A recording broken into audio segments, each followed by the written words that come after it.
السلام عليكم ورحمة الله وبركاته. اهلا وسهلا بكم في قناة سكوير براكتس. النهاردة هنتكلم عن الباراجرافز. ايه هي الباراجرافز؟ هي من اسمها هي فقرة دي يبقى بتتكون من عدة جمل تحت بعض. تمام. الباراجراف هو نوع من انواع الاليمنت في ال HTML اللي هو العادي اللي ليه ستارت تاج وليه اند تاج.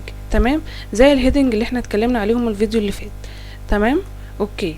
برضو الباراجراف لما بنحطه البراوزر بيعمل له مارجن توب ومارجن بوتوم، يعني مارجن من فوق ومارجن من تحت اوتوماتيك زي الهيدنج برضو. تمام. طب ايه تاني بيتعامل مع الباراجراف؟ تعالوا كده نكتب باراجراف مثلا. ده هنا باراجراف. تعالوا بس هنكتب راندوم بس تكست كده، حاجة زي كده مثلا. تعالوا ناخدها كوبي ونحطها. تمام. احنا لو خدنا بالنا في مسافة هنا وفي مسافة هنا، يعني مفروض ان ده باراجراف انا كتبته، هي فقرة انا كتبتها. تمام.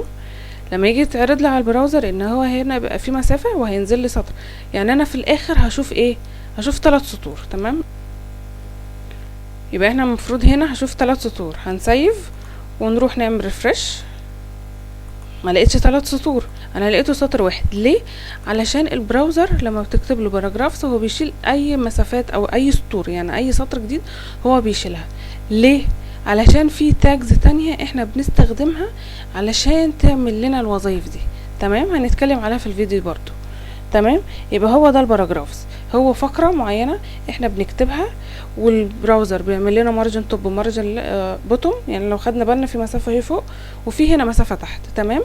ولو في اي حاجة انت كاتبها ونازل سطر في الكود هو بيشيل السطور دي، هو بياخدها كأنها جملة واحدة وبيعمل راب بس بينزل لو السايز بتاع السكرين بس هو اللي ايه اللي صغير، فهتلاقي ان هو ايه نزل، يعني هو بينزل على حسب حجم الشاشة. تمام. طيب انا لو عايزة انزل سطر جديد، تمام، هنعمله ازاي؟ هنستخدم element اسمه بي ار ده من اللي هو الايمج element.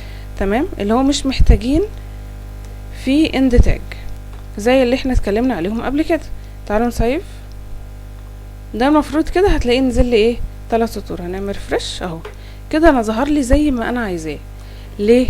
عشان هو باراجرافز وخليته ان هو ينزل بالسطر اللي انا عايزاه واستخدمت البي ار. تمام. البي ار بنستخدمه عشان هو مش هيبدأ باراجراف جديد، هو في نفس الباراجراف بس هنخليه ينزل سطور بس. تمام.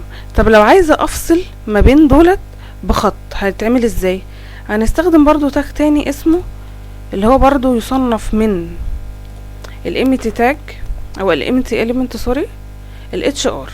فهنلاقي ان هو في الاولاني اتفصل ودوت اتش ار برضو، وده اتفصل بايه؟ بسطر. تعالوا نعمل ريفرش اهو. تمام.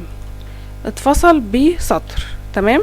السطر ده برضو اوتوماتيك البراوزر بيعمل له مارجن توب ومارجن رايت او مارجن بوتوم. تمام. بيعمل مسافة من فوق ومسافة من تحت دوت، يعني اوتوماتيك. طيب انا لو عايزة اعمل ان هو يظهر لي زي ما انا كاتبه بالظبط، يعني انا نزلت سطر هياخد لي السطر، عملت مسافه هياخد لي المسافه، مش لازم اعمل بي ار ومش لازم اعمل كل الحاجات دي. هنستخدم ايه؟ هنستخدم حاجه اسمها بري. تمام. تعالوا كده element برضو اسمه بري. ده بياخد كل حاجه احنا عاملينها، يعني عملت مثلا تيست نزلت مسافه اهو تيست اهو، او عملنا هنا مثلا كده. تعالوا نسيف نشوف هو يظهرها لي ازاي زي ما انا كاتبه بالظبط تسيف. تمام. يعني زي ما انا كاتبه بالظبط راح ظاهر من غير محتاج بقى ان انا اعمل بي ار ولا اي حاجه من دي خالص. وبكده يبقى الفيديو بتاع النهارده خلص. يا رب تكون المعلومه وصلت. لو في اي كومنتس ممكن تكتبها لي تحت وانا هرد عليكم ان شاء الله في اي وقت. تمام. والسلام عليكم ورحمه الله وبركاته.